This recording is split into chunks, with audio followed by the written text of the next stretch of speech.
Et bonjour, cette fois vidéo pour présenter donc les aliments périssables.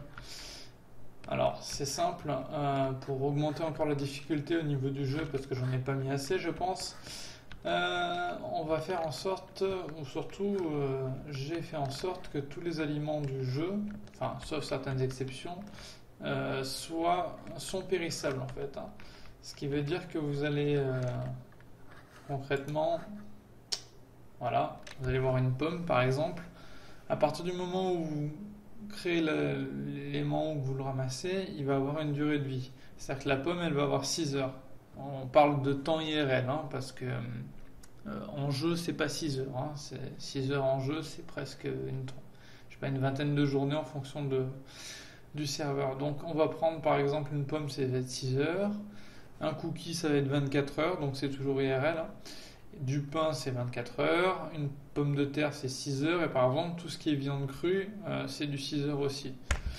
Sachant que ce qu'on peut faire aussi, c'est par exemple aller cuire sa viande, tout simplement. Hop. Vous allez voir qu'on va gagner un steak qui lui aura une durée de vie beaucoup plus grande, hein. Donc c'est pareil pour la pomme de terre. Les aliments cuits se conservent un peu mieux.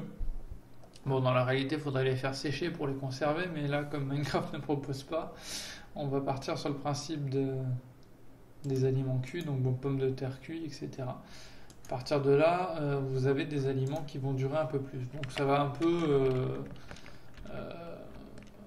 ajouter du réalisme côté joueur qui doit aller s'amuser à cuire ses aliments pour les conserver un peu. Donc les aliments se périment sur le joueur, dans les coffres, au niveau de la création. Donc si je fais du pain, c'est pareil, hein, à partir du moment où il me faut du wheat.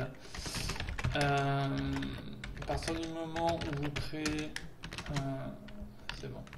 À partir du moment où vous créez un aliment, il va avoir forcément, là c'est encore du pain, dès que je le récupère, hop, consommable 24 heures. Le compteur va partir.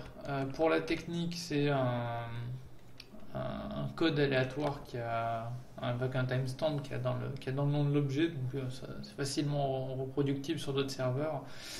C'est assez léger à faire si on met les checks au bon endroit. Donc ça, c'est ceux qui veulent reproduire le système. Je vous dis pas comment, j'ai dit comment, mais bon, ça peut être intéressant. Donc voilà, ça va être le côté périssable. À partir du moment où un aliment a dépassé, est arrivé à zéro, hein, entre guillemets, au niveau du temps imparti avant de le consommer, il se transforme en nourriture avariée. Donc ça, c'est de la bouffe qu'on peut pas manger. Enfin, techniquement, si je la mange, là, je suis en game mode, si je la mange, je tombe malade. Hein. Ça, c'est de la pourriture de zombies. Et là, j'ai pas assez faim pour la manger, donc je pourrais pas vous le montrer. Voilà, donc tout ce qui dépasse les tranches, enfin, la date de péremption devient de la nourriture avariée et immangeable. Enfin, mangeable, mais sans condition. Donc ça, c'était pour présenter le côté bouffe. Maintenant, on va s'occuper d'une feature que j'ai jamais présentée, enfin, que j'ai mis sur une mise à jour, mais que j'ai pas présenté, qui sont les coffres enchantés. Vous voyez les messages qui apparaissent là. Là, le principe est très simple. Dans les mondes, la difficulté est assez élevée. Il va y avoir une certaine, enfin, j'espère à terme, selon le monde, une certaine masse de joueurs. Je dirais 20-30, ça serait déjà plutôt pas mal en simultané par monde. Donc la difficulté étant présente, j'ai inclus des coffres. Alors ces coffres sont un peu spéciaux, c'est-à-dire qu'ils ne popent que la nuit, pour forcer le joueur à sortir et à aller le chercher.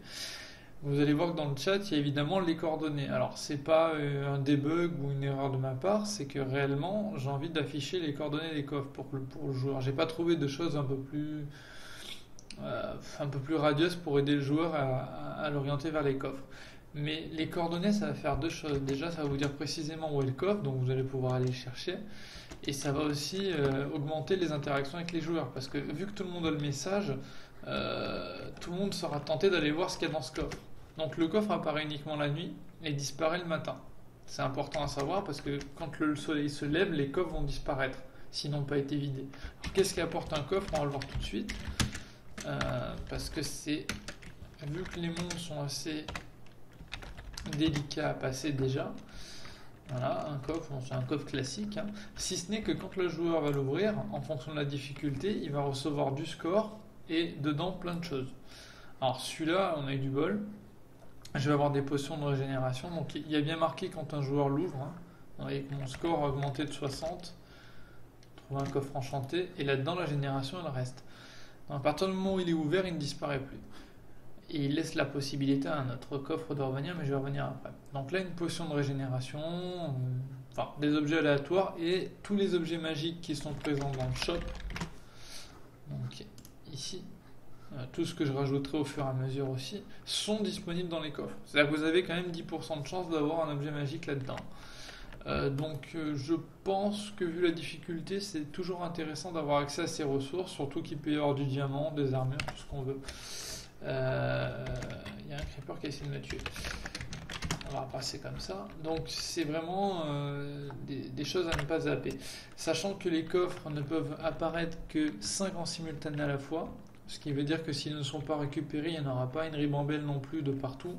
Le temps entre l'apparition de certains coffres est complètement aléatoire. Donc il n'y a pas de temps fixe, c'est juste la nuit. Et à la fin du décompte, donc ils disparaissent. Donc il faut vraiment aller se précipiter dessus pour les récupérer.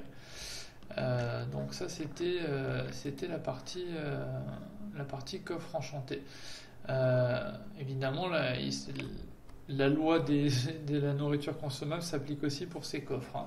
Sauf que là pour le coup c'est quand je l'ai ouvert que ça s'est appliqué, hein. On peut toujours attendre. Autre chose, oui, donc si je débloque le coffre, c'est 5 à la fois, mais là, vu que je l'ai ouvert, il est décomptabilisé et un autre peut apparaître à sa place, hein.